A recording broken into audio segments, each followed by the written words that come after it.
तुर्की के 75 किलोमीटर करीब इजराइल का विध्वंसक हथियार तैनात। कतर से भी भयानक हमला, गाजा को भूल जाएंगे एर्दोआन।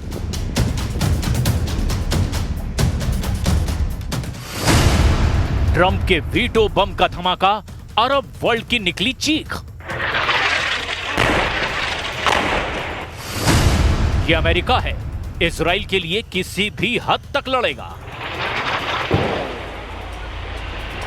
सुपर पावर साथ है तो इजराइल अजेय है।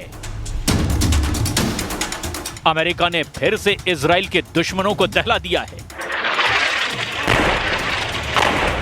ट्रंप के फैसले ने खाड़ी में महायुद्ध का काउंटडाउन ऑन कर दिया है।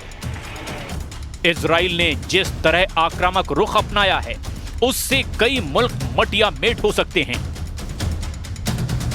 नेतन्याहू ने कतर के बाद सबसे बड़ा टारगेट तुर्की को मान लिया है। तुर्की को काबू करने के लिए इजराइल जबरदस्त घेरेबंदी शुरू कर चुका है। एर्दोआन से टक्कर का तरीका कतर, यमन और लेबनान युद्ध से बिल्कुल अलग होने वाला है। इजराइल के सीक्रेट जोन में पहुंचने लगे हैं। पहले धमाके में ज्यादा देर नहीं है। इस वॉर जोन का पूरा अपडेट देखने से पहले जहां बारूदी सुनामी आई है, वहां चलिए। गाजा में हमास का टोटल सफाया और जमीन पर कब्जा करने के लिए इजराइल ने पूरी ताकत झोंक दी है। जिस भी इमारत में हमास के ठिकाने हैं, उन्हें चुन चुन कर तबाह किया जा रहा है।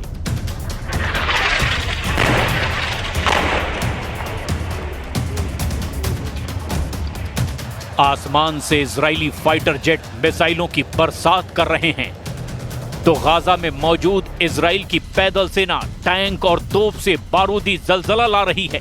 गाजा सिटी में बहुमंजिला इमारतों की तबाही की तस्वीरें भी देखिए। इजराइल इन्हें जड़ से जमींदोज कर रहा है।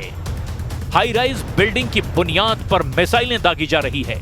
गाजा के तेल अल हवा में रिहायशी इमारत को बम धमाके से उड़ा दिया गया। जिन शरणार्थी कैंप में हमास लड़ाकों की निशानदेही हो रही है, वहां भी बारूदी वर्षा जारी है।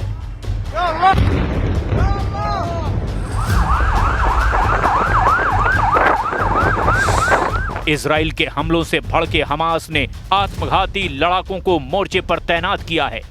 कई जगहों पर आमने सामने की जंग हो रही है, लेकिन इजराइल अपने मिशन में बहुत जल्द कामयाब होता दिख रहा है, क्योंकि अमेरिका ने इजराइल को वीटो पावर दे दी है। यूनाइटेड नेशन सुरक्षा परिषद में 10 निर्वाचित सदस्यों ने गाजा में तत्काल और स्थायी युद्ध विराम की मांग की थी। 15 सदस्यों में अमेरिका को छोड़कर सभी 14 सदस्यों ने प्रस्ताव को समर्थन दिया। सुपर पावर ने संयुक्त राष्ट्र सुरक्षा परिषद में गाजा में तत्काल और स्थायी युद्ध विराम के प्रस्ताव पर वीटो कर दिया। यूएन सुरक्षा परिषद में सभी 5 स्थायी सदस्यों के पास वीटो की शक्ति है। कोई प्रस्ताव तभी पास होता है जब सभी उस पर सहमत होते हैं और कोई वीटो नहीं करता। ट्रंप ने इजराइल को वीटो पावर दी है। इसे नेतन्याहू को किसी पर भी हमला करने की परमिशन समझा जा सकता है। इसका मतलब इतना भर नहीं कि इजराइल जब तक गाजा में युद्ध जीत नहीं जाता, हमास को मिटा नहीं देता, बंधकों की रिहाई नहीं होती, तब तक ये बारूद बरसता रहेगा। तब तक तबाही मचती रहेगी। युद्ध इसके आगे भी जाएगा। इजराइल के सभी दुश्मनों के सरेंडर तक यह घमासान जारी रहेगा। The result of the voting is as follows: 14 votes in favor, 1 vote against, 0 abstentions.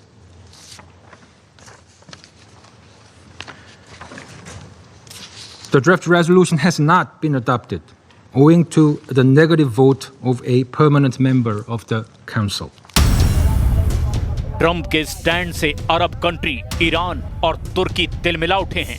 खासकर ईरान ने सुपर पावर और इजराइल के खिलाफ लड़ाका ग्रुप को एक्टिव कर दिया है। इजराइल पर हूथी फाइटर्स ने जोरदार हमले शुरू कर दिए हैं।